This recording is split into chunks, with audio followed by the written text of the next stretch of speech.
Amen. Mayroong maulan nga gabi sa inyong tanan, constantly abiding, and Ginoo nagapabilin diha kanato, for He has promised us He will never leave us nor forsake us. And we also have the spirit of promise, which is the comforter that is within us. Salamat sa Ginoo that we can gather here tonight. May I ask Sir Simple to please lead the opening prayer.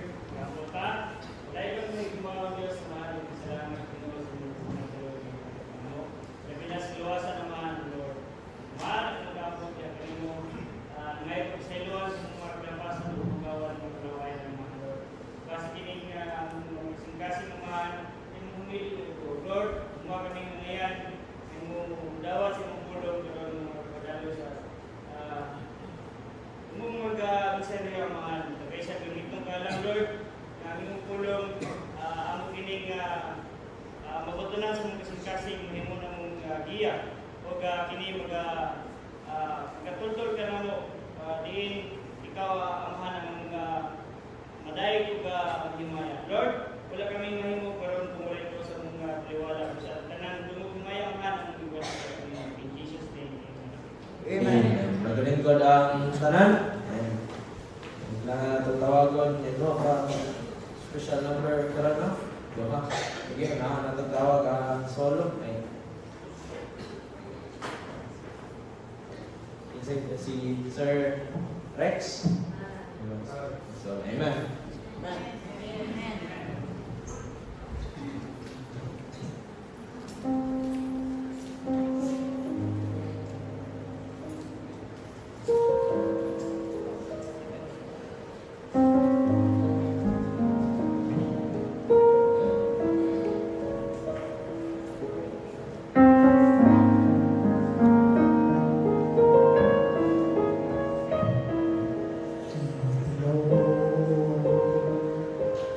Lead me by the hand and make me face the rising sun.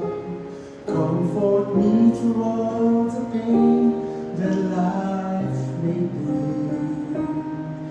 There's no other hope that I can lean upon. Lead me, Lord, lead me all my life. Walk by me across the lonely road of every day. Take my arms and let your hand show me the way. Show the way to live inside your love. Lead me, Lord, all my life. You are my life. You're the lamp upon my feet. All the time I know I need you there. You are my life. I cannot live alone. Let me stay by your guiding love all through my life. Lead me, Lord. Lead me, Lord. Even though at times I'd rather go along my way, help me take the right direction, take your road.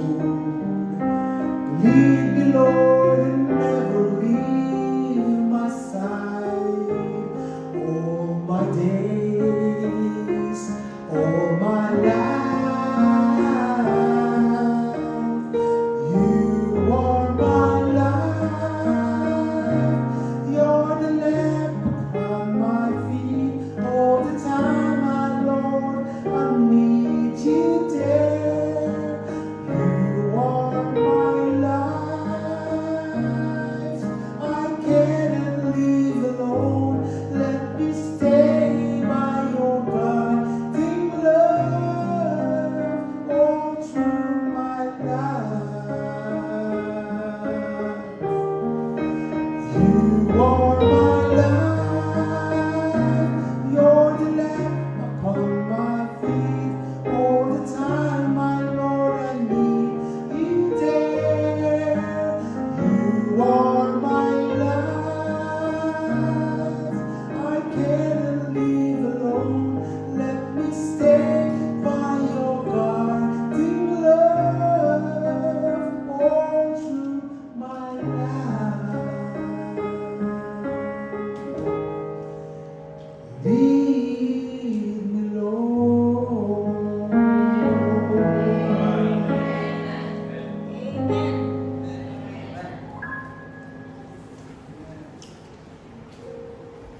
Amen. Tara, natatawagon ang ikaduha. Sige na sila.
whatever sin that we have, filthiness na atong nabuhat na ba niya sa Ginoo, just nail it to the cross and let God lead your life. Salamat sa inyong mga awit karong gabi.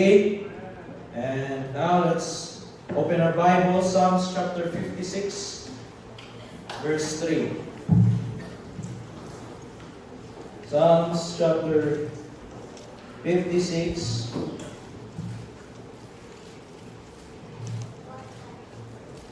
verse number 3.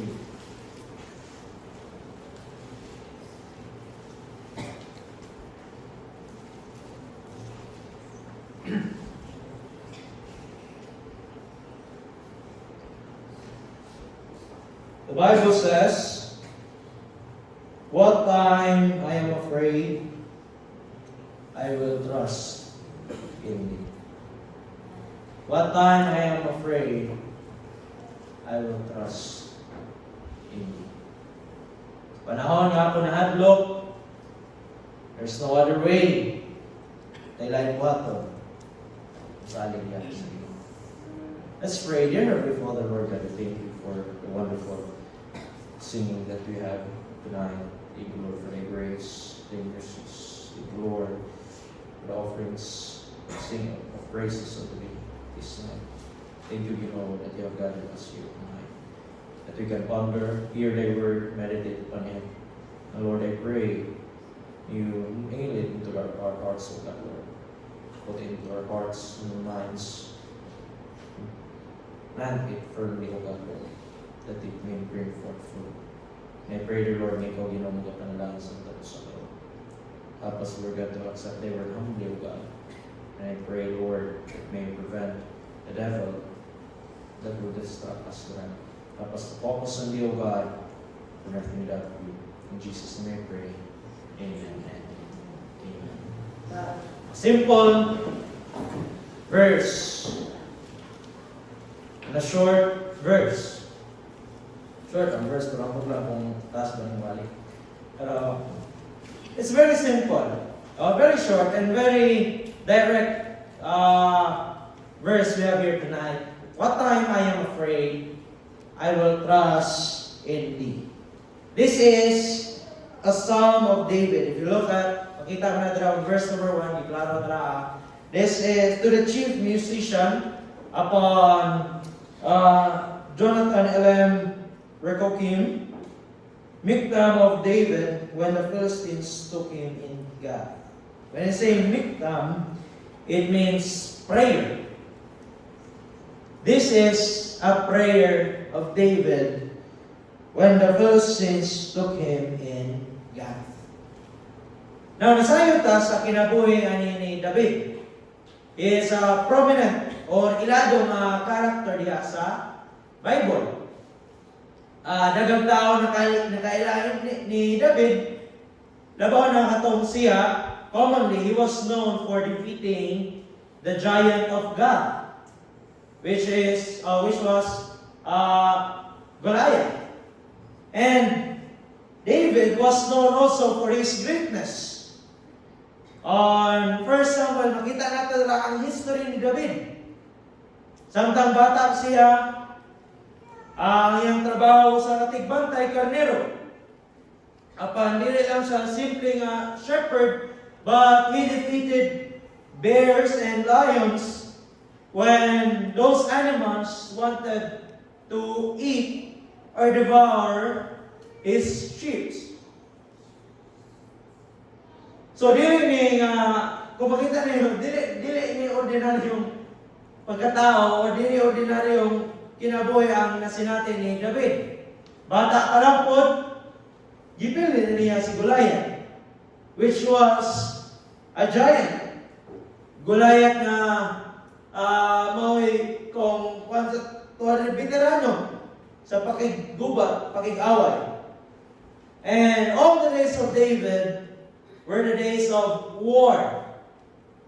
Nakita ko na ito, ang kinabuhi ni David, if you have read in 1 Samuel na mostly of his life, dinhi sa kalibutan, nakikaway siya.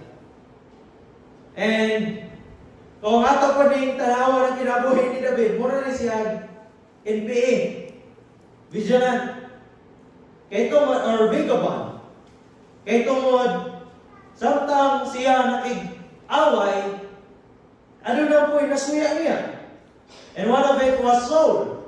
Saul was envious kang David, so he tried to kill David. And most of his time under kang Saul, wala siya ilain magpasilungan. Kung asa siya maadto, gugdon siya ni Saul. Kung asa siya mutago, naadayoy musumbong kang Saul. And every place he went, Saul was at his back. But amidst all that, even though kana nga kalisod na sinati sa kinabuhi ni David, wala siya kauban nga maadtuan, wala siya amigo nga masultian, he was still, si David is able to overcome it victorious. So makita na to, ang kaning kinabuhi ni David, he was strong. Di man mo na nga, upil siya tens of thousands nga mga kalaban. Bata pa lang, upil ba leon? Bata pa lang, hindi nagigante. Nagdako siya nga kanunay nga naay kalaban. So definitely, David was so experienced with adversaries, which made him strong. When Saul was envious of him and attempted to kill him on 1 Samuel chapter 21, verse 10. And also, David was also distressed.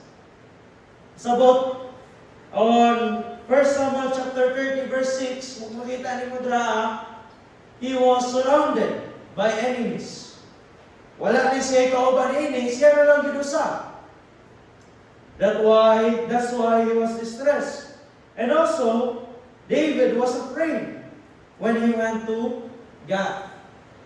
Now, ang reference aning chapter 56 of kaning Psalm was on 1 Samuel chapter 21, verse 12. Or rather, verse 10, starting at verse 10. 1 Samuel chapter 21.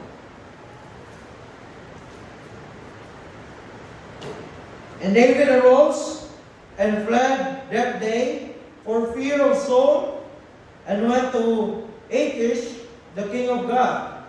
And the servants of Achish said unto him, Is not this David, the king of the land? Did they not sing one to another of him in dances, saying, Saul hath slain his thousands, and David his 10,000s?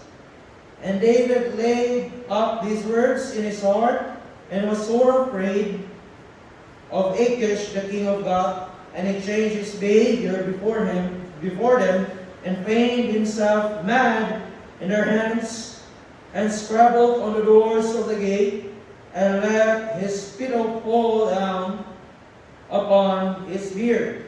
Then said Achish unto his servants, Lo, you see the man is mad. Wherefore then have you brought him to me? Have I need of madmen, that ye have brought this fellow to play the madman in my presence? Shall this fellow come into my house? So makita niyo mo na, ang kaning setting ni Psalms chapter 56 was when David was fleeing from Saul. Si David, mitakas, gikan kang Saul, so he went to Gath. Now Gath was still a place of Philistines. Achish was a Philistine. And sometimes si David na dito, nakita siya sa mga sundalo, sa mga ulipon ani nga hari. They were about to take David captive. But then sometimes sila nagpadool, David saw them. And when David saw the servants, he was sore afraid. Now if you are studying the life of David, though he was strong, he was victorious, though he was courageous, bold, though kani si David, makita nato, so siya ka strong leader. He was charismatic. But kani si David, nakabati po ko kahadlok. As strong as he is, he also experienced distress. As strong as David is, he was also afraid. The records of the life of David was written in the books of 1st and 2nd Samuel, 1st Kings, and 1st Chronicles. Kani nga mga libro nagsulat o nagpakita kanato unsa ang mga nasinati or nagian ni David sa iyang kinabuhi. O unsa niya ni paglampos. But in the book of Psalms, this is where we see unsa ang unahuna, unsa ang nabati, unsa ang nasinati gyud ni David siya kaugalingon samtang iya tong giyagyan ng mga kalisod. He was in God. Ang ingon na gyud ito, nakita nato sa 1 Samuel unsay nahitabo on a perspective of a kaning eyewitness. Nakita nato dito, he was sore afraid. We have seen nganong afraid siya. Pero din sa Psalms chapter 56, nakita gyud nato unsa gyud personally ang nasinati ni David. Unsa gyud ang iyang na-experience. Unsa ang iyang ginahuna-huna. Unsa ang iyang what did David really felt back then. Psalms 56, here we learn on that simple verse, what time I am afraid. When is it a good time to trust God? As we can relate our lives here, kani mga Psalm, na pagbasa tag Psalms, muna siya ginatawag na poetry books. Pasabot, kani nga mga libro, Job, Psalms, Proverbs, Ecclesiastes. It really, mahimo yun, personal ba? Diba? Pagmabasa tag Psalm, kung yun na to, uy, nga ni malaki na bati. Uy, kung isulat yun akong bati, sakto yun diba? Uy, yun diba? That is what we call poetry or poet books. Muna yung Psalms. Di niyo makita, di niyo na-express ang gibati ni David. And we can relate to this. We Christians relate to this kind of experience. David was great. Dili tungod kay napil nito niya si Goliath. David was great not because he fought with a lion and bear and came victorious against them. David was not great because he was able to endure those affliction. David was a great man of God because he knew who he could trust and when he could trust God. So here, ato kining katunan, when is it a good time to trust God? Well, naturally or simply, every time. Amen? Every time. But let's break down this word every time. Okay? Number one, when you are afraid, when we are afraid, trust on His ability. When we are afraid, let's trust on God's ability. Now, David, on writing this psalm, he was in a state of fear. He was sore afraid. Nahadlok siya. Basi, madakpan na gyud siya, mapatay siya ni Saul. He was so afraid on his state, on his situation. But, ingon nila, klaro niya dira sa verse 3, what time I am afraid, I will trust in Thee. Verse 1, ingon siya, be merciful unto me, O God, for man would swallow me up. He fighting daily oppresseth me. This is why he is afraid. Gipalibutan siya og mga tao, nga dunay dautan tumong manha diha kaniya. Mine enemies, verse number 2, would daily swallow me up, for they be many that fight against me. Dili lang usa, dili lang duha, there are many. Ang gusto ubuhat o dautan ni David. So naturally, na may kalaban, though great as David as he was, na sinati ko niya kahadlok. Kasinati ko siya kahadlok. And the same as also sa atong kinabuhi, there are many things that we are afraid of. Sama ni David. And one of that we kanang gikahadlokan yun nato is kaning uncertainty. Kaning uncertainty. When we don't know something, we are afraid. Uncertainty of what? Uncertainty of the future. Now, ano yun na sa kahadlok na to? Ani, kung unsan lang ito sa kaugmaon, unsan lang natong kaugmaon. Boging, ipaskwila, maginani mo yung anak, di ba? Hinahadlok ka. O gusto lang yun ka, masiguro, nga ang iyang kaugmaon, maayo. Kaya mahadlok yun ka, no? Unsa lang na yung may tabo? Pag wala na ko. Unsa lang kayo may tabo sa iya, pag wala na ko. You are so afraid of what happens. What will happen tomorrow. Mong kita kabaluan na.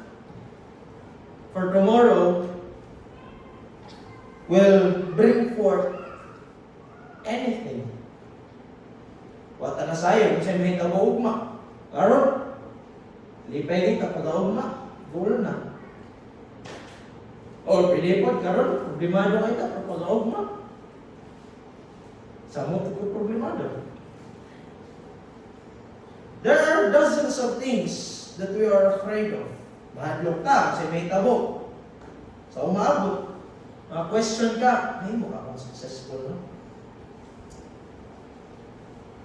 Sa akong kaagi ka ron, magaling ka mas ka ako sa kalisod. Or, may question niya, will I become happy?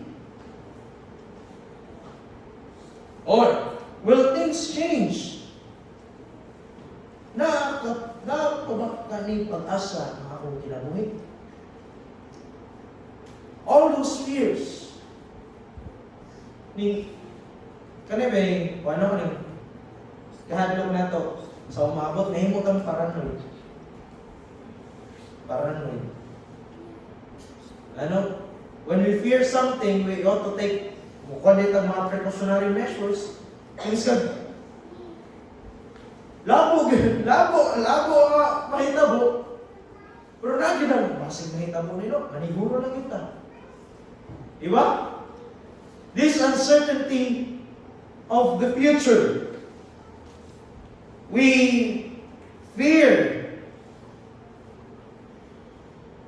kung unsa ang mahitabo sa ato pagkauna. And there's also this uncertainty of feedbacks. Mahadlok ta kung sa'y ikasulti sa tao sa tuwa. Cautious kay ta kung unsa atong isulti sa ilaha, ibasig ma-offend na to sila.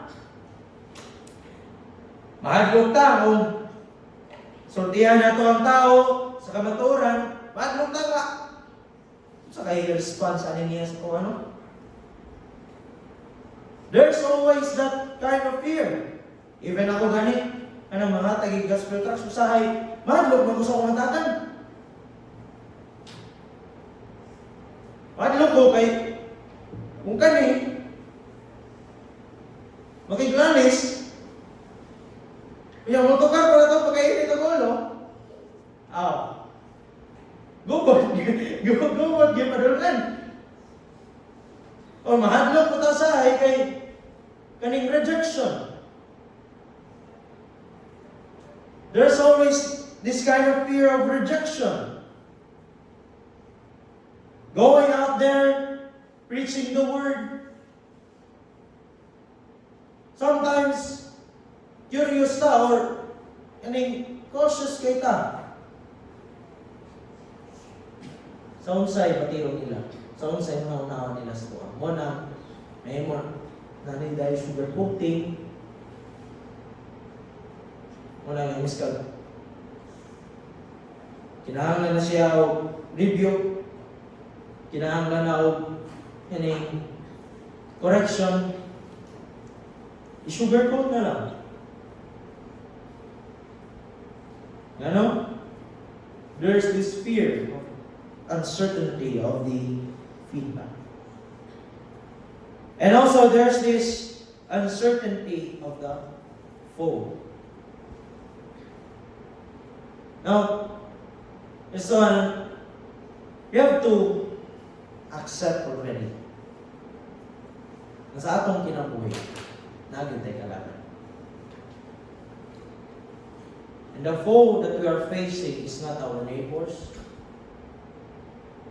it's not our brethren, it's not the people,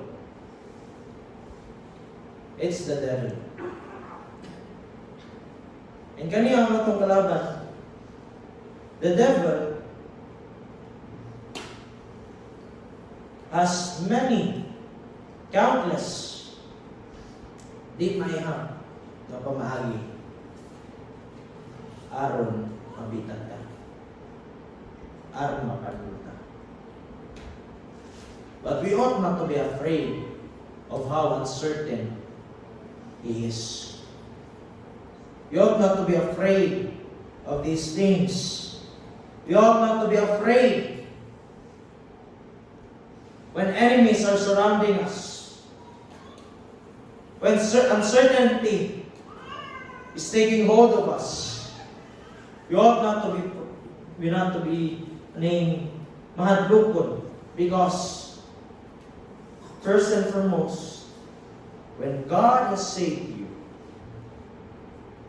John chapter 10 verse 28, He has promised that He will hold us.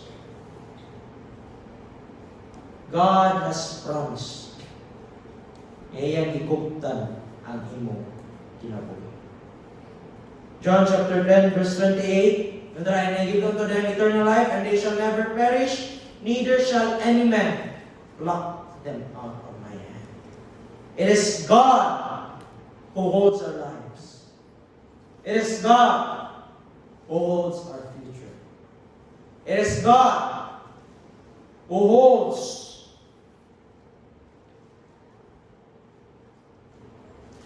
our life.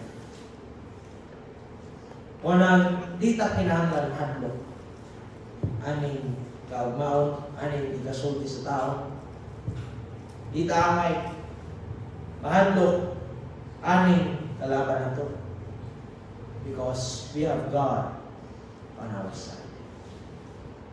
God is able to hold us for eternity. Ingon po dira sa 1 Corinthians chapter 6, verse 19 and 20. Know ye not that ye are the temple? Know ye not that your body is the temple of the Holy Ghost which is in you, which ye have of God, and ye are not your own? For ye are brought with a price. Therefore glorify God in your body and your spirit, which are God's. Remember this. We ought to be reminded of this from time to time. We are not our own. We are God's. Kanang kinabuhi na naani mo karon. Ikaw, anak sa Diyos. You are not your own. You are God's. Nananagiyan mo ang Ginoo. So there's no need to be afraid. Adlo ka sa imong career. Adlo ka kung maunsa na lang ang imong kinabuhi. Adlo ka kung surrender nila sa Ginoo. Adlo ka kung magamit mo gina ang imong kinabuhi sa Ginoo. Remember, you are not your own. You are God's. And in the hands of the master designer, He is capable. He is capable. If you are willing, He is capable to use you for His glory. Yan po dara sa Ephesians chapter 1, verse 6 and 7. Ephesians chapter 1, verse 6 and 7. You are to the praise of the glory of His grace, wherein He hath made us accepted in the beloved, in whom we have redemption through His blood, the forgiveness of sins, according to the riches of His grace. Yung pa sa verse 13, in whom you also trusted, after ye have heard the word of truth, the gospel of your salvation, in whom also after ye have believed, you were sealed with that Holy Spirit of promise. Isilyuhan ka karon sa balaang Espiritu. Means nga nag-iyan mo ang Ginoo yun. Kaduha, it means that you are protected by God. It means that you, kita, ng mga anak sa Diyos, wala nagyoy, dili nagyoy, makahilabot pa ang yawa sa atong kalan. Though we fall, we shall not be utterly cast down, for the Lord upholdeth him with his hands. He is capable of holding us. He is capable of protecting us. He is also capable. He has the ability to provide us, to provide our needs. He is also capable nga mo build up sa tuwa. Saan niya, He will supply our needs according to His riches. Sa Ginoo, His grace is sufficient. That's why we ought to trust Him. Yung dara sa Romans chapter 4, verse 21. Romans chapter 4, verse 21.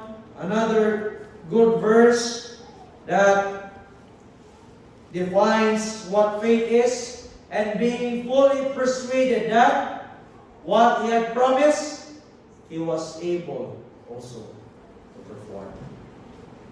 When we are afraid, trust God for His ability. Ikaduha, when we are confused, trust on His answers. Verse number 5, the last context, Psalms 56, verse 5. Every day they wrest my words. All their thoughts are against me for evil. Even ang kaning so-called nga kaning kauban ni David were also used to confuse David's decisions. When David was on at Engedi, he was isulod siya sa kakuiba. So, nakabalita siya nga nandito si David, the place of Engedi. So immediately si Saul, yadto, prepared thousands of soldiers, searching for David. But when si Saul po nisulod sa kakuiba, he could not find David. He was tired, so natulog si Saul. He knew not that David was only hiding beside. Dahil naray ko kilit-kilit si David. Kauban ang iyong 400 ka mga alas. And David saw Saul nga natog siya. Sul-suldayon ng iyong mga kauban. Si Saul, David, pati na na. Para maundang yun ang iyong pagdagandagan. Wala pa, freaky na na. Libre na na. Natog na na. Di na kinahalan mo aso. Pati na na si Saul. Maundang na din ang tanan. Di mo na ang kalaban mo.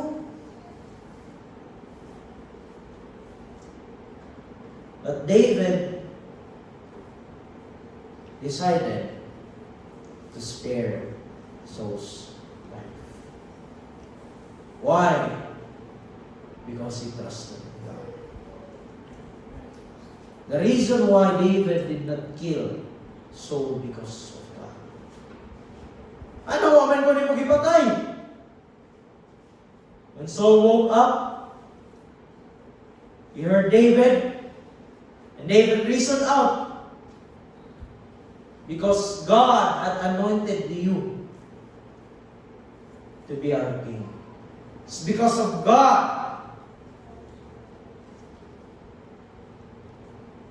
When friends, sometimes kaniya itong nakapaligod sa to, muna yung mag-atong confusions to. Kanyang suggestions sa paligod. And when there are too many suggestions, we are confused kung sabihin ang sakto.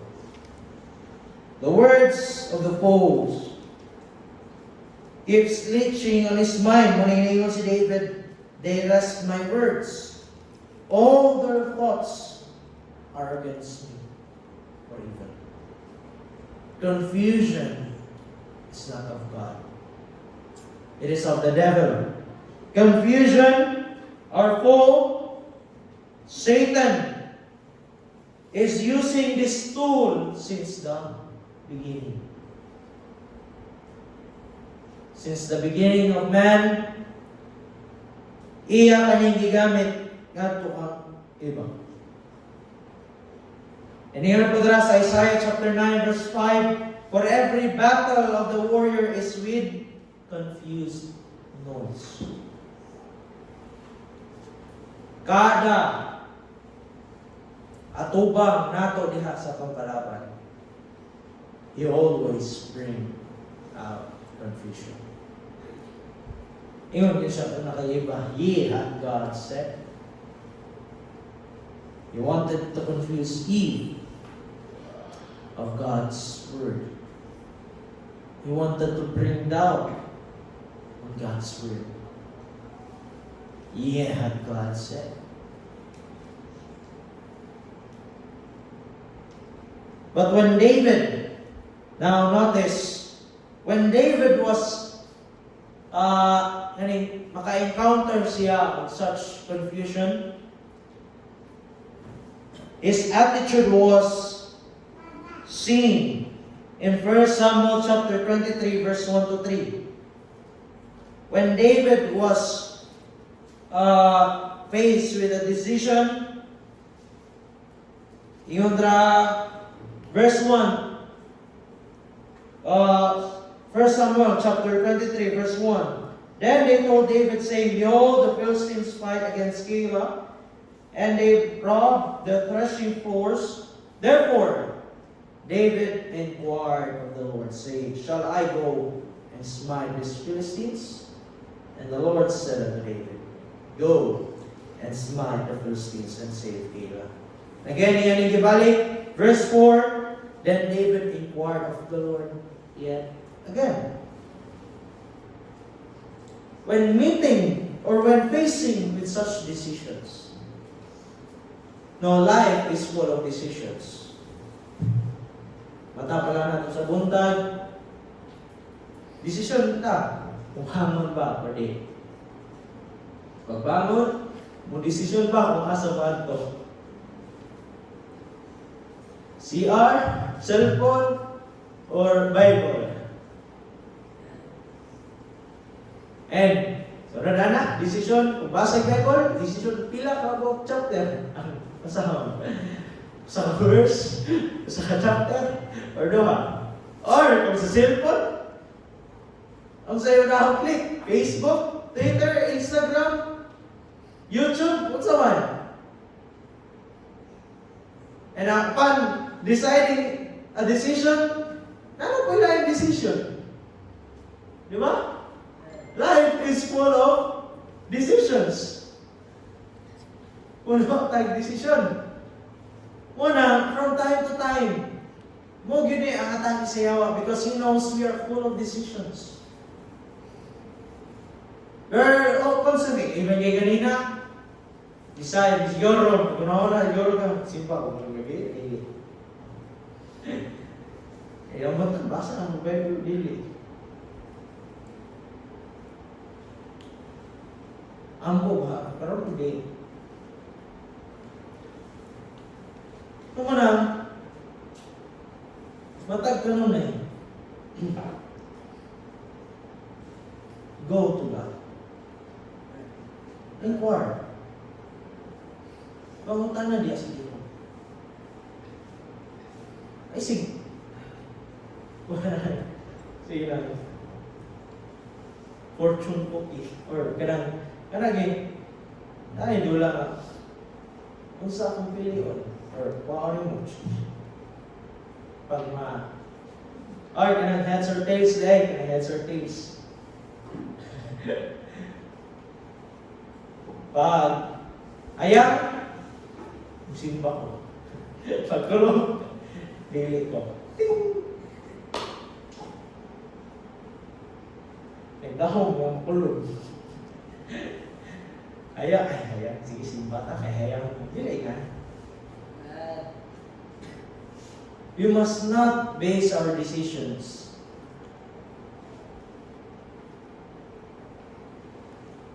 on human ways. You must base our decisions through God. Remember, when you are confused, there are times na confused kita. Na kasimple sa atong kanang decision yung simba pa o di. There are times nga na naging tanaw na to na both answers are right or both answers are wrong and we do not know which one is right. Di ba? Kanang we are so confused nga ang aton lang yung buhaton is to sit down. When we are confused, no? Kaning confusion, confused ta sa itong natin. Confused ta sa mga problema. Confused ta aning mga decision. Even when reading the Bible, di ba yun, kanunay nga makasabot na dra? When you are reading, sahay gani, mangatol na lang ka.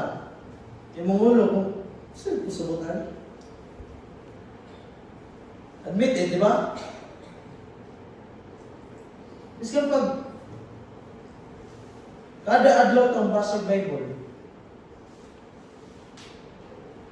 There are verses that we get confused. Basa ka ng mga minor prophets, ala sige, basahan na. Ay, mabasabtan na yun. Hindi po ginawa ng minor prophets. Abi na mga istorya. Napa silang current setting, pero futuristic na di ay. Pero nga, nagapasabot na rin natin na masabtan. It means nga, God has not yet revealed it unto us. Muna, when we read the Bible, we ask God for wisdom. We ask Him to lead us. Even when we get mga kwenta, sickness ba or kaning mga problema, mga question data, isa lang ang labuhan. So may kinahanglan ng buhat po. Some financial problems. We can often get confused, even in conflict. Conflict among the brethren. Conflict among your neighbors. Between brethren. Between people. Anong kinahanglan pa mo talagang yaling-yaling? Anong mulalis mo ta? It's so confusing sometimes. Kristuano na tata. Why is it nga there's no such thing as unity among us? Amen? Kristuano na tata. Why is this? Ano murag? Wa may gugma ang atong pag-fellowship. Kristuano na tata. Ano? Kahit magkagulong. Kahit magkagulong. Di ba? When faced with such confusion, oftentimes pag palabian nato ng confusion na to, muna hinungdan, yung discouraged na. Muna hinungdan yung backslide na. Nakang madunggan, nga karang, kanya, dati gustuhan, hindi ko dati gusimba ko, parang backslide mo. Anong backslide mo ka? Discouraged ko, kita mo, hindi lang yung tinapangbuhan. Discouraged ko, Kristohan naman tadi, ano nga naman? Confused. But, let's trust God on His answers. Ayaw tanaw, kalikuhin. Don't be so focused on mga pakitabo. Questions pa rin. Ask God, anong nahitabo na, and be sure, as what Joseph has told to his brethren and to his father, God meant it all. God meant it all unto good. When you are confused, trust in His answers. And when we are tempted, trust on God's assistance. From time to time, Satan has been waiting, is still gabantay kanunay sa tuwa, for He's a roaring lion, seeking whom He may devour.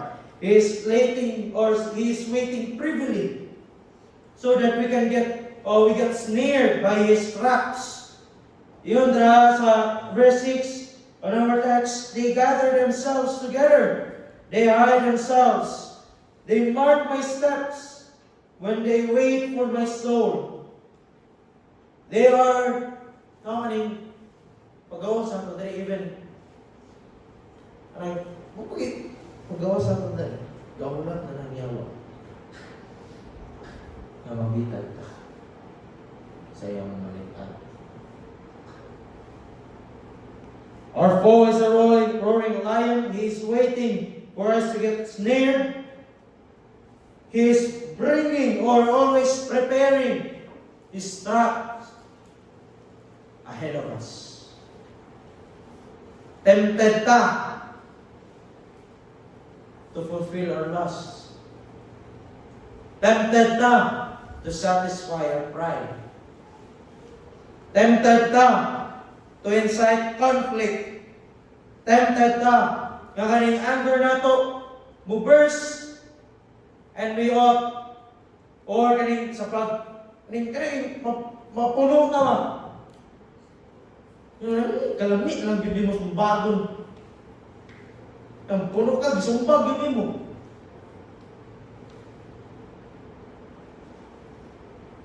We're always, constantly being tempted.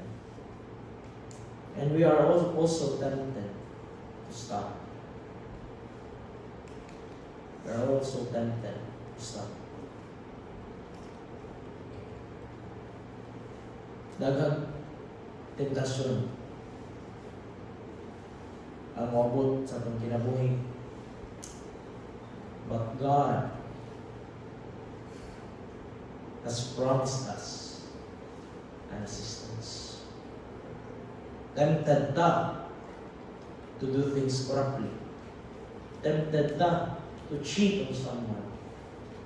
Tempted ka to exalt ourselves. Tempted ka na maundang sa pagpangalangin. Na maundang sa pagsimba. Maundang sa pagpangalangin.